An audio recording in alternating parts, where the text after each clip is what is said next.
I'm just going to start by introducing you to Dolly, the star of the show. She's we've had her for 8 years, and she's a Jersey cow.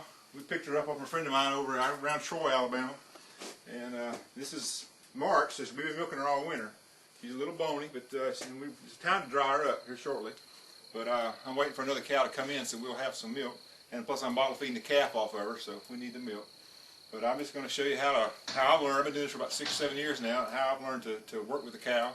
You'll notice when I open the gate, she comes right in.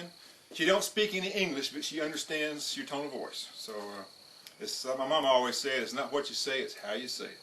So we're going to let her in. You'll see how she does her thing. We'll lock her head in, and we'll shift her around. Learn how to get her to put her feet back in the right place. I'll show you that, and we'll start milking. And let's go. Watch your toes. Feet.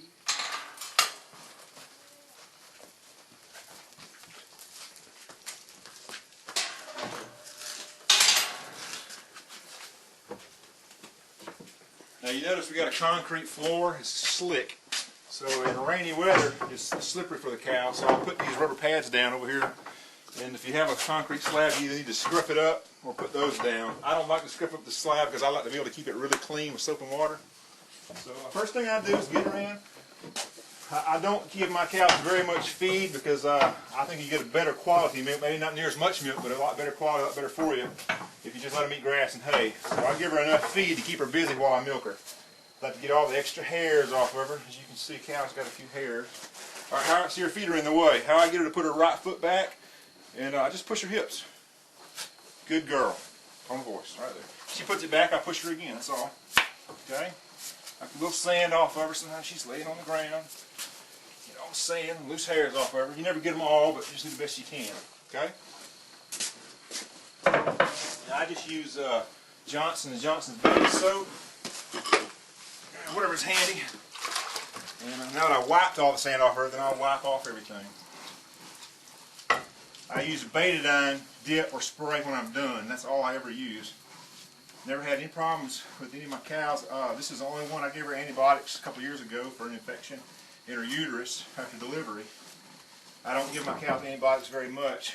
I guess this is once, but if they need it, you got to give it to them. But it's something I stay away from. And if their bag gets a little dry, you can tell by how rough her skin is. You can put some lotion on her. But I don't do that. I don't make a habit of doing it all the time. Usually people let their cows dry up this time of year, but I have to do the opposite because when my son's out of school in the summer, that's when I let my cows break so we can have a vacation to go do stuff together. So that's why I'm milking her this time of year. Alright, I've got her washed off. I'm going to dry her off. My milking bucket. Now I milk goats and cows, and goats are much easier to get the milk out of the bag. People are shocked at how hard you have to squeeze with the cow to get the milk out. So right now she's beginning to let her milk down. When I first started, the bag wasn't that full, but now it's already there. Okay, get every loose hair and grain that we can. You'll never get them all, but you get most of them. Got to dry it off, and I put a paper towel down just to keep the bottom of the bucket a little cleaner. Okay, you need a good heavy bucket, because it'll get bumped every now and then.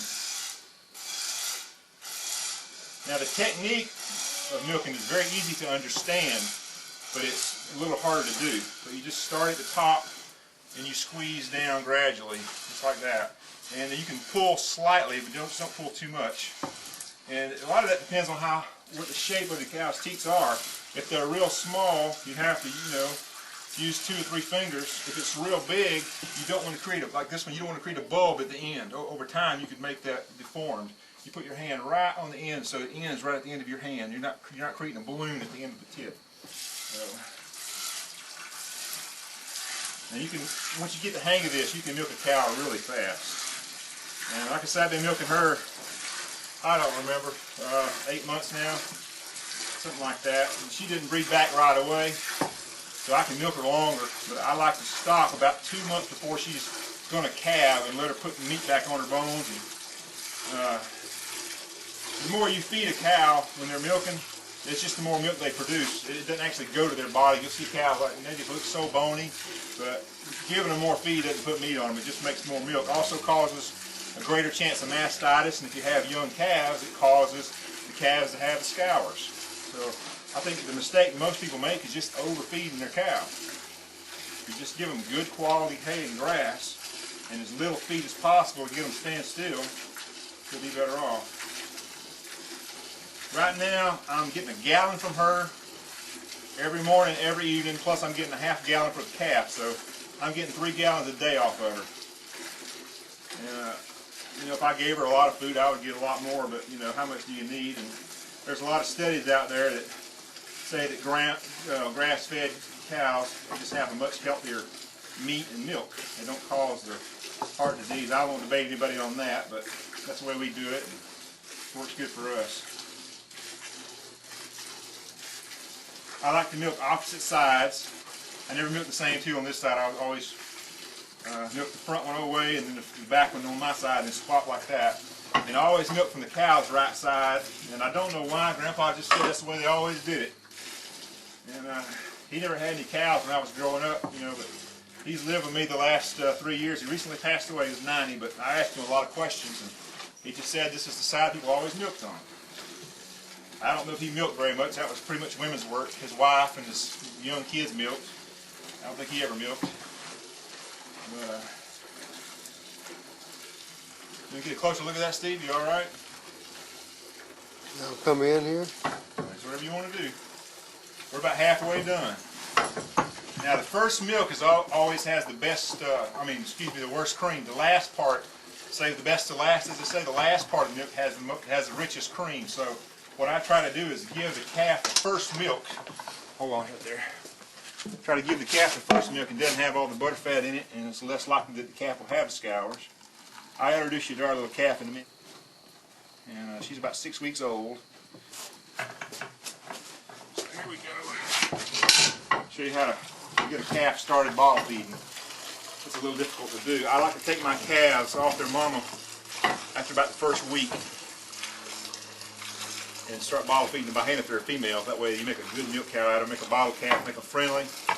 Take them away from the herd, just you know, fix it where it's just you and them, or some other real tame young calves. And that way when you get older, you can do a lot with them. You know, there's plenty of milk cows or Jersey cows out in the field, but if you can't get your hands on them, you ain't got much of a milk cow. So it's best to train them right from the beginning to be able to catch them and handle them, make pets out of them.